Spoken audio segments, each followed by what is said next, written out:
Must try recipe అని చెప్తాం.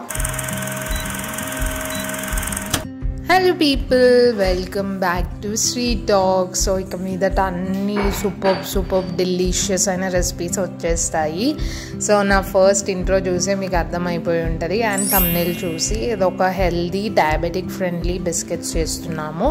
So ఇక్కడ ఓట్స్ తీసుకొని డ్రై రోస్ట్ చేసుకొని పక్కన పెట్టేసుకున్నాను. అండ్ అలానే ఇక్కడ జాగ్రీ సిరప్ రెడీ చేసుకుంటున్నా. జాగ్రీలో వాటర్ వేసేసి పక్కన పెట్టేసా. సో చాలా ఈజీ. సో డ్రై రోస్ట్ అయిపోయిందనమాట ఓట్స్. ఇంకా తీసి మిక్సీ జార్లో వేసేసుకుందాము. అన్ని కొలతలు కింద డిస్క్రిప్షన్ బాక్స్లో ఇస్తాను. సో వెళ్ళి చెక్ చేసి చేసుకోండి, చాలా ఈజీ అసలు. అండ్ ఇప్పుడు మిక్సీ పట్టేస్తున్నా. ఇక్కడ సీడ్స్ ఎక్స్ప్లెయిన్ చేస్తున్నా అనమాట. డ్రై ఫ్రూట్స్ అయితే ఫుల్ వేసుకోవచ్చు. ఇక్కడ ఉన్న సీడ్స్ అన్నీ నేనైతే తీసుకున్నాను అనమాట. కాజు, బాదం, flax seeds and pumpkin seeds. So ఇవి కూడా డ్రై రోస్ట్ చేసుకొని వేసుకుంటే టేస్టీగా ఉంటుందని వేసుకున్నా. అండ్ ఇందులో మనము జొన్నపిండి వేసేసాము. అండ్ ఆల్మండ్ ఫ్లవర్ అని బయట దొరుకుతుంది. నేను తీసుకురాలేదు కాబట్టి నేను ఆల్మండ్సే డైరెక్ట్ తీసుకొని పొడి చేసుకొని వేసుకున్నాను అనమాట. సో అది వేసేసుకున్నాను. అండ్ ఇంతకుముందు చేసిన ఓట్స్ పౌడర్ కూడా వేసేసాము. So oats powder, almond flour వేసాము. సో ఇక్కడ చూస్తూనే మన డ్రై ఫ్రూట్స్ అనేవి మంచిగా రోస్ట్ అయిపోయాయి అనమాట. ఇవి తీసుకొని పక్కన పెట్టేసుకోండి. అండ్ అదే స్టవ్ మీద ఏం ఆన్ చేయకుండా డైరెక్ట్ అలా బెల్లం పెట్టేయండి, ఆ వేడికి కరిగిపోతుంది. సో ఇందులోనే నేను జొన్నపిండి వేసుకుంటున్నాను. జొన్నపిండి వద్దనుకున్న వాళ్ళు రాగి పిండి అయినా వేసుకోవచ్చు. అండ్ సాల్ట్ వేసాను, బేకింగ్ పౌడర్ వేసాను. సో బేకింగ్ పౌడర్ వేసుకోవచ్చు, వేసుకోకపోతే మాత్రం కొంచెం మెత్తగా వస్తాయి బిస్కెట్స్, అంతే. సో ఇది క్రంచిగా రావాలంటే ఇది వేసుకోండి.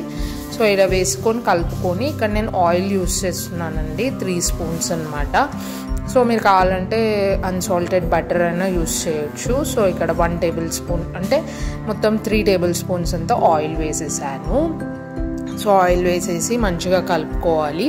సో ఇది ఎలా చూసుకోవాలి ఆయిల్ సరిపోయిందా లేదా అంటే, మనము మురుకులు అలా చేసుకుంటాం కదా, సో అప్పుడు ఇలా ముద్ద కట్టి చూస్తే ముద్ద అయితే అప్పుడు నూనె సరిపోయింది అంటాం కదా, సేమ్ ప్రాసెస్ ఇలా కూడా.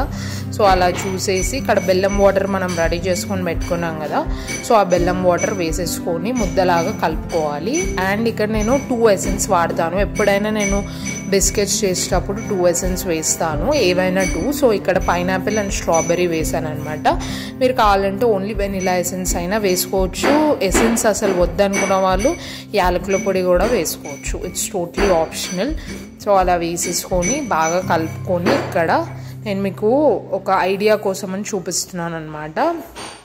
ఒక గుప్పెడు వేసాను డ్రై ఫ్రూట్స్. ఇంకా వేసుకోవచ్చు, ఇంకా తక్కువ వేసుకోవచ్చు, ఇంకా ఎక్కువ వేసుకోవచ్చు, అసలు వేసుకోకుండా కూడా ఉండొచ్చు. అది టోటలీ మీ ఇష్టం అనమాట. సో అలా వేసుకొని కలుపుకొని ఇక్కడ మమ్మీ పేడల్లాగా చేసేస్తుంది చేతులతోటి, మీ అందరికి ఐడియా ఉంటుంది కదా.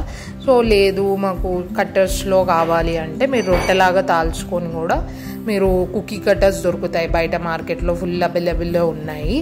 సో ఆ కట్టర్స్ యూస్ చేసుకొని ఇష్టం ఉన్న షేప్స్లో కట్ చేసుకోవచ్చు.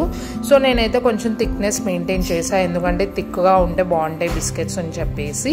సో మీరు కావాలంటే సన్నగా కూడా చేసుకోవచ్చు, ఇది మీ ఇష్టం. ఇంకా ఎలా అయినా చేసుకోవచ్చు గైస్, చాలా బాగుంటుంది. అండ్ ఓవెన్ లేకుండా కూడా బేక్ చేసుకోవచ్చు. అది ఎలా చేసుకోవాలో మనం ఈ ప్రీవియస్ వీడియోస్లో చూసుకోండి. నేను ఇక్కడైతే ఓవెన్లో బేక్ చేశాను. సో చూస్తూనే యమ్మీ అండ్ డెలిషియస్ అయిన హెల్దీ కుకీస్ రెడీ అయిపోయాయి. సో హ్యాపీగా ఎయిర్ టైట్ కంటైనర్లో వేసుకొని 1 మంత్ కాకపోతే 2 మంత్స్ వరకైనా స్టోర్ చేసుకోవచ్చు అనమాట. అంత టేస్టీ అండ్ అంత హెల్దీ ఉండబోతున్నాయి. సో డెఫినెట్లీ ట్రై చేయండి. ఎలా వచ్చిందో డెఫినెట్లీ కమెంట్ సెక్షన్లో కమెంట్ చేయండి. అండ్ మన ఛానల్ని కొత్తగా చూస్తున్న వాళ్ళైతే ప్లీజ్ మన ఛానల్ని సబ్స్క్రైబ్ చేసుకొని మీ ఫ్రెండ్స్ అండ్ ఫ్యామిలీకి షేర్ చేయండి. ఎందుకంటే చాలా ఈజీ రెసిపీ, అందరింట్లో అవైలబుల్ ఉంటాయి ఇంగ్రీడియంట్స్. సో మళ్ళీ నెక్స్ట్ వీడియోలో కలుద్దాం. బాయ్.